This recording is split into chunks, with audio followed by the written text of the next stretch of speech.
Sir, ಈಗ ಸಂತೋಷ್ ರಾವು ಎಲ್ಲ ಬಾಹುಬಲಿ ಬೆಟ್ಟದಲ್ಲಿ ಇದ್ರು. ಅವ್ರನ್ನ ಎಳ್ಕೊ ಬಂದ್ಬಿಟ್ಟು ಸೌಜನ್ಯ ಸತ್ತಿದ್ದ 50 ಅಡಿ ಜಾಗದಲ್ಲಿ ಒಂದು ಟೆಂಟಲ್ಲಿ ಇದ್ದ ಅಂತ ಅಂದ್ಬಿಟ್ಟು ಪೊಲೀಸವರು ಅದನ್ನ ಸಾಬೀತ್ ಮಾಡೋದಕ್ಕೆ ಮುಂದೆ ಹೋಗ್ತಾರೆ.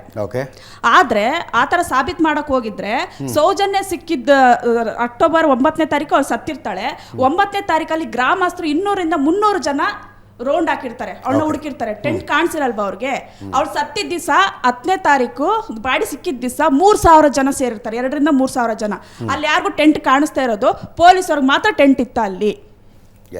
ಈಗ ನೀವು ಹೇಳ್ತೀರಿ ನಿಮಗೆ ಬೇಸಿಕ್ ಆದ ಸಬ್ಜೆಕ್ಟ್ ಗೊತ್ತಿಲ್ಲ ಅಂತ ಅನ್ಕೋತೀನಿ. ಸಂತೋಷ್ ರಾವನ್ನ ಪೊಲೀಸರು ಹೋಗಿ ಹಿಡ್ಕೊಂಡು ಬರೋದಲ್ಲ, ಟೆಂಟಲ್ಲಿ ಸಿಗ್ದ ಅಂತ ಹೇಳ್ತೀರಲ್ಲ, ಅಲ್ಲಿ ಸಂತೋಷ್ ರಾವ್ ಸಿಕ್ಕಿರೋದಲ್ಲ. ಸಂತೋಷ್ ರಾವ್ ಬಾಹುಬಲಿ ಬೆಟ್ಟದಲ್ಲಿ ಕೂತ್ಕೊಂಡಿದ್ದ. ಬಾಹುಬಲಿ ಬೆಟ್ಟ 7 ಗಂಟೆ ನಂತರ ಬಾಹುಬಲಿ ಬೆಟ್ಟದಲ್ಲಿ ಯಾರಿಗೂ ಕೂಡ ಇರಲಿಕ್ಕೆ ಅವಕಾಶ ಇರೋದಿಲ್ಲ. ಅಲ್ಲಿನ ಸಿಬ್ಬಂದಿ ವರ್ಗದವರು ಬಾಹುಬಲಿ ಬೆಟ್ಟಕ್ಕೆ ಹೋಗಿ ಎಲ್ಲ ಗೇಟ್ ಹಾಕ್ಕೊಂಡು ಕೆಳಗಡೆ ಬರುವಾಗ ಬಾಹುಬಲಿ ಬೆಟ್ಟವನ್ನು ಸಂಪರ್ಕ ಮಾಡುವ ಮೆಟ್ಟಿಲಿನ ಮೇಲೆ ಸಂತೋಷ್ ರಾವ್ ಅನ್ನುವಂಥ ಒಬ್ಬ ವ್ಯಕ್ತಿ ಕೂತ್ಕೊಂಡಿದ್ದ. ಅವನನ್ನು ಎನ್ಕ್ವೈರಿ ಮಾಡ್ತಾರೆ ಅವರು. ಇಲ್ಲೇ ಕೂತಿದ್ರಿ, ಇಲ್ಲೆಲ್ಲ ಇರೋಕ್ಕಾಗಲ್ಲ, ನೀವು ಬನ್ನಿ ಚಾಪೆ ಕೊಡ್ತೀವಿ ಕಚೇರಿಗೆ ಅಂತ ಕೇಳ್ತಾರೆ. ನಾನು ಕಚೇರಿ ಬರೋಕ್ಕೆ ನಾನೇನು ತಪ್ಪು ಮಾಡಿಲ್ಲ ಅಂತೇಳಿ ಸಂತೋಷ್ ರಾವ್ ಎದ್ದು ಅಲ್ಲಿಂದ ಓಡ್ತಾನೆ. ಆವಾಗ ಅವನನ್ನು ಹಿಡ್ಕೊಳ್ರಿ ಅವನ್ನ ಅಂತೇಳಿ ಹೇಳಿ ಸಾರ್ವಜನಿಕರು ಹಿಡಿದು ಅಲ್ಲಿರುವಂಥ ಪೊಲೀಸ್ ಚೌಕಿ ಇದೆಯಲ್ಲ, ಅಲ್ಲಿನ ಪೊಲೀಸ್ ಸಿಬ್ಬಂದಿಗೆ ಅವನ್ನ ಹಸ್ತಾಂತರ ಮಾಡುವಂಥದ್ದು. ನೀವು ಹೇಳುವ ಟೆಂಟನ್ನು ಪೊಲೀಸ್ ಚಾರ್ಜ್ ಶೀಟ್ ಅಲ್ಲಲ್ಲ, ತನಿಖೆ ಹಂತದಲ್ಲಿ ಅವರು ಬರೆದಿರುವಂಥದ್ದು. ಟೆಂಟ್ ಅಂತ ಹೇಳಿದರೆ ನಾನು ಕೂಡ ಯೋಗೀಶ್ ಅವ್ರನ್ನ ಪ್ರಶ್ನೆ ಮಾಡಿದೆ.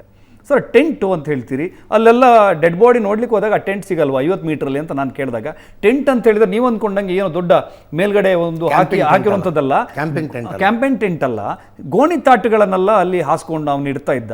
ಮತ್ತೆ ಅಲ್ಲಿ ಅವನ ಏನು ಬಟ್ಟೆ ಇರೋದು ಇದೆಲ್ಲ ಕೆಲವು ಸಿಕ್ಕಿರುವಂಥದ್ದು, ಜಪಮಣಿ ಎಲ್ಲ ಸಿಕ್ಕಿರೋದು ಅಂತ ಹೇಳಿದರು. ಆಮೇಲೆ ನಾನು ಯೋಗೀಶ್ ಅವರ ಹತ್ರ ಬೆಂಗಳೂರಿನಲ್ಲಿ ಮಾತಾಡಿ ಪುನಃ ಆ ಜಾಗಕ್ಕೆ ಹೋಗ್ತೀನಿ, ಸೌಜನ್ಯ ಡೆತ್ ಆದ ಜಾಗಕ್ಕೆ ಹೋಗಿ ಅಲ್ಲಿಂದ ಹತ್ಕೊಂಡು ಮೇಲ್ಗಡೆ ಹೋದರೆ ಸಿಗೋದು ಬಾಹುಬಲಿ ಬೆಟ್ಟ. ಆ ಕಾಡಿನಿಂದ ನೀವು ಕಾಡಿನ ಒಳಗಡೆ ಹೋದರೆ ಬಾಹುಬಲಿ ಬೆಟ್ಟದ ಆ ಪಾಗಾರ ಇದೆಯಲ್ಲ, ನಿಮಗೆ ಪಾಗಾರ ಅಂದ್ರೆ ಗೊತ್ತಾಗುತ್ತೆ ಅನ್ಕೋತೀನಿ, ಅದನ್ನು ಹತ್ತಿ ಆಚೆ ಹೋದ್ರೆ ಬಾಹುಬಲಿ ಬೆಟ್ಟ, ಕೆಳಗಡೆ ಬಂದರೆ ಧರ್ಮಸ್ಥಳಕ್ಕೆ ಎಂಟ್ರಿ ಆಗುವ ಸ್ಟೆಪ್ ಸಿಗೋದು. ಆ ಸಾಧ್ಯತೆ ಇದೆ ಅಂತ ನನಗೆ ಅನಿಸ್ತು, ಮನದಟ್ಟಾಯ್ತು ಅದು.